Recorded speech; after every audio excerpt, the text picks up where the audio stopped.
Hello everyone, Andy Wolverton here at Journeys in Darkness and Light. And today I have the second episode of Growing Up with Movies. Although I have memories of many films I saw as a kid, I can immediately think of three movies that have had a lasting effect on me, three very different titles from three very different directors, one of which I'll discuss today. The first thing you should know about my movie-going experiences as a kid is that I lived in a small town with one movie theater, the Town Theater in Forest, Mississippi. We almost never got first-run movies, and sometimes we had to wait months or years to see new films.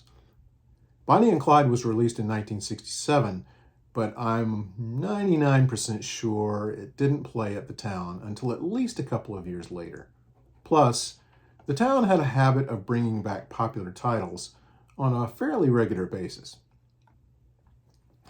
Bonnie and Clyde contains at least three images I've never forgotten. The first one comes early in the film as Bonnie stands naked at her second-floor bedroom window, looking down on someone trying to steal her mother's car. This guy, Clyde Barrow, turns around, flashes a smile, and Bonnie jumps into a dress and bounds down the stairs, and we're off. Yet, before this happens, we see close-ups of Dunaway, whom I thought at the time was the most beautiful woman I'd ever seen. As a kid, I didn't understand the boredom and restlessness Dunaway was portraying as Bonnie. I only knew that here was a gorgeous naked woman right there at the beginning of the movie, although we see very little actual nudity. Was this the first time I'd ever seen a naked or partially naked woman in a movie? Probably. Clearly, this scene got my attention. But more than this, I remember Dunaway's face, wondering if anyone in real life could ever be as beautiful as she was. I'm sure that being awestruck with Dunaway is one of the main reasons I was so deeply affected by a scene later in the film. You should probably know that I watched a lot of movies as a kid. For years, I went to the movie theater at least once a week and watched a lot of movies on TV, even before I could understand what most of them were really about. But I knew, even at this young age, that I'd never seen anything like Bonnie and Clyde.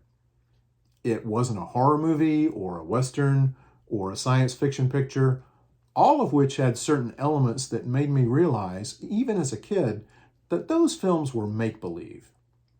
Bonnie and Clyde, though, seemed to be a real movie about real people. I knew there had been actual outlaws named Bonnie and Clyde, and while I understood that the actors I watched on screen weren't those people, the film had a weight, a gravity that I recognized, although I couldn't have expressed it that way back then. I just knew it looked real. It felt real. So when Clyde's brother Buck is killed in a shootout with the police, it seemed like I was actually watching someone die. Just before that scene, Buck was dressed in a wife-beater shirt, trying to shield himself with a worn blue and white striped mattress. There was something about that shirt Hackman wore. My dad wore them too. And that mattress was the type I recognized from the homes of poor people I'd seen when I'd go with my Uncle Billy to help deliver fruit and produce out in the country on Saturdays. Something about that combination of images that resonated with me, that this was a real person that had been alive and now was dead and never coming back. Add to this the image of Buck's wife screaming her head off, praying and carrying on, and you've got a scene you'll never forget. Both of these images are potent, but neither compares to the final death scene, which affects me strongly each time I see it. Even when I watch the film today, I know what's coming. I prepare myself for it, but I can honestly say that each time, it's more gut-wrenching than I can remember. I have no doubt that part of that shock came from being a 7 or 8-year-old watching a very mature film for the first time, but that's not really what upset me. A part of it, I'm sure, as I indicated earlier, was that I was in love with Faye Dunaway. But that's really not it either. A few minutes before the final scene, Clyde had informed Bonnie that they should go straight, give up their outlaw lives, and start living as law-abiding citizens. As a kid, and not knowing any better, I believed him. I'm sure my main concept of justice at that time was, hey, they know they've done a lot of wrong things, but they're going to change their ways. They should have the chance to start over. What I didn't understand was that actions have consequences, regardless of the guilty party's level of remorse. I think I probably understood, at least on some level, that Clyde's statement was maybe something of a confession to God, that he was sorry for all that he and Bonnie had done, and things were going to be different. As a young kid, I thought that saying I'm sorry was probably a good enough statement of contrition for most of the things I'd screwed up. I'm sure I said I'm sorry lots of times as a kid, but I didn't realize or remember that sometimes the offense was serious enough that I had to be punished anyway, regardless of my apologies. Actions really do have consequences. But the death scene was so unfair. In my young mind, I believed they were going to change, that everything was going to be different. Of course, I didn't know that Clyde was simply either speculating or just blowing smoke. I was too young to know that there was no way they'd live normal lives without any consequences for what they'd done. I didn't know any of that then, and I didn't recognize the significance of the quick-cut glances exchanged between Beatty and Dunaway. But I knew they meant something.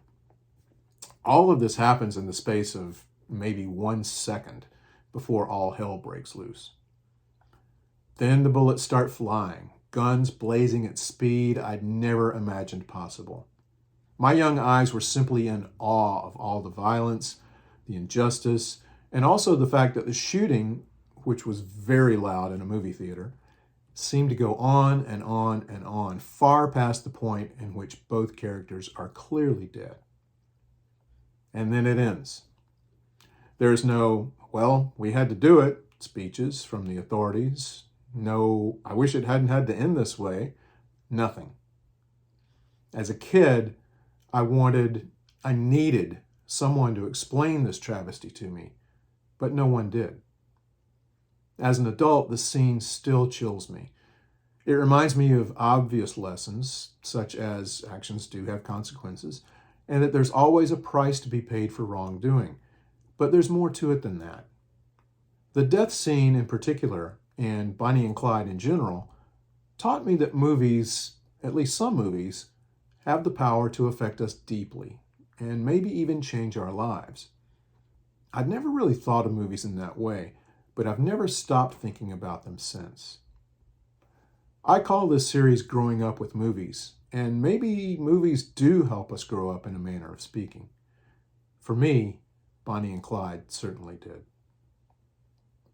I'd love to hear your stories of movies that affected you, so please share in the comments if you feel led to do so. Thanks for watching.